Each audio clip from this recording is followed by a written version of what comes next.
Hey there guys, my name is Brandon, aka Suns Geek, and if it has to deal with the Phoenix Suns, I'm going to make a video about it. That is right, guys. The Phoenix Suns are 4-1 in their first 5 games. So here are my 5 takeaways from the Phoenix Suns' first 5 games. And my first takeaway is Mikal Bridges. Happy New Year, Suns fans. Go Mikal Bridges. That is right, you guys. Mikal Bridges' stats in the first 5 games are 15.5 points per game, 6 rebounds, 1 steal, 1.2 blocks per game, and 50% shooting on threes. He has been putting in serious work, and it seems to be paying off. He is shooting the ball with confidence. He seems to have confidence when the ball is in his hands. He kind of looks like Villanova.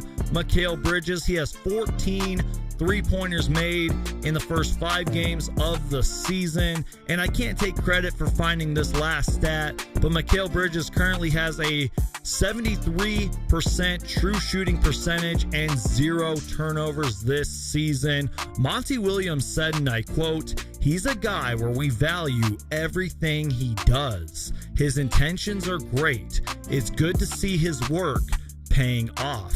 Close quote. You guys, it's this simple. If Mikal Bridges keeps this up all season long, he will win the Most Improved Player award, and he will probably get some all defensive honors, because right now he definitely deserves it. And speaking about defense is my next takeaway, and the Suns defense so far has looked great. They are holding their opponents per game to only 97.8 points per game, which is number 1 in the NBA. Their defense looks fantastic.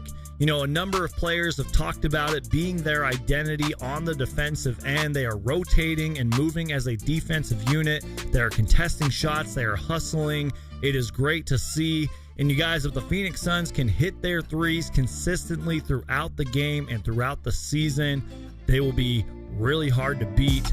It is that simple. And my next takeaway, I'm going to need you guys to listen and hear me out, please. Shout out to Dave King, who kind of summed it up perfectly.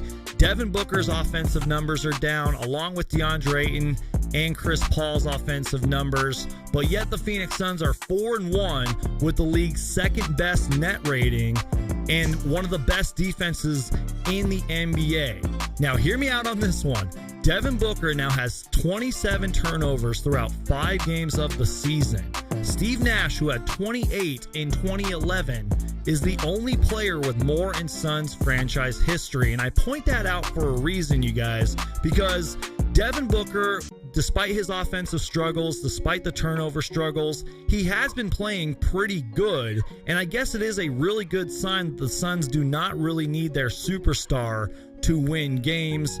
But as of recently, Devin Booker has been a very good closer. It looks like he's lowering his turnovers. It looks like he is finding his shot within this offense. I am not concerned about Devin Booker, but as I said, since he is the Suns superstar, he was an all-star last year, I have to point out the bad with the good. That's kind of why it seems like I've been picking on Devin Booker this season, but I'm not too concerned about it, you guys. Eventually Devin Booker will go off for a huge game, and he will be the Devin Booker that we all know and love. My next takeaway is the Phoenix Suns bench has been huge so far, and Cameron Payne is somebody who I do not talk about enough on this channel, and I really need to talk more about Cameron Payne. He has been one of the Phoenix Suns' best players. He's averaging 19 minutes per game. He's averaging nearly 10 points per game, 2.4 rebounds, 4.4 assists, and is shooting fantastic, 52% from the field and 50% from 3. And his hustle on the defensive end has been great. He's playing great on offense. He seems like he is fighting for his job out there, but I mean that in a positive way. He seems like he really has fun and is super passionate and just showing the passion and the effort when he plays out there. It's great to see. And you know, I want to bring up Cam Johnson as well, another player who I don't talk about enough on this channel, but I really should. He's been playing great.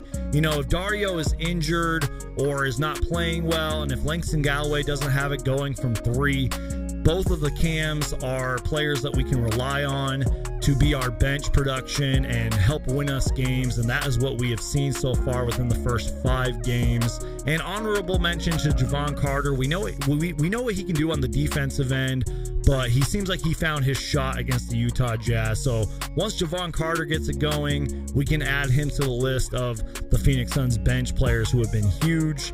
And my last takeaway, guys, is kind of cliche. I mean, I feel like every single NBA team needs to work on this, but especially the Phoenix Suns. The Suns just need to hold on to the lead. Now, we did win against 11 against the Utah Jazz, but they were up by 21, and the Jazz kind of crawled back into the game. But every NBA team needs to work on to holding on to the leads, especially if the Phoenix Suns want to make the playoffs. And then rebounding. I talked about this a lot last season. You know, the Suns were a middle of the pack rebounding team last year. This year, they are currently 19th in the league in rebounding at 43.2 rebounds per game. Not the worst, but not the best. I feel like they really need to start winning the rebounding battles each and every single night. So let me know if I forgot to talk about anything, and let me know what your takeaways are from the Phoenix Suns' first 5 games. I will definitely be doing this later in the season. And keep in mind, you guys, that we are not going to know what this Phoenix Suns team is until about 20 games into the season. And make sure to Hulk smash the like button and subscribe for everything Phoenix Suns. If it has to deal with the Phoenix Suns, I'm going to make a video about it. Thank you guys so much for watching.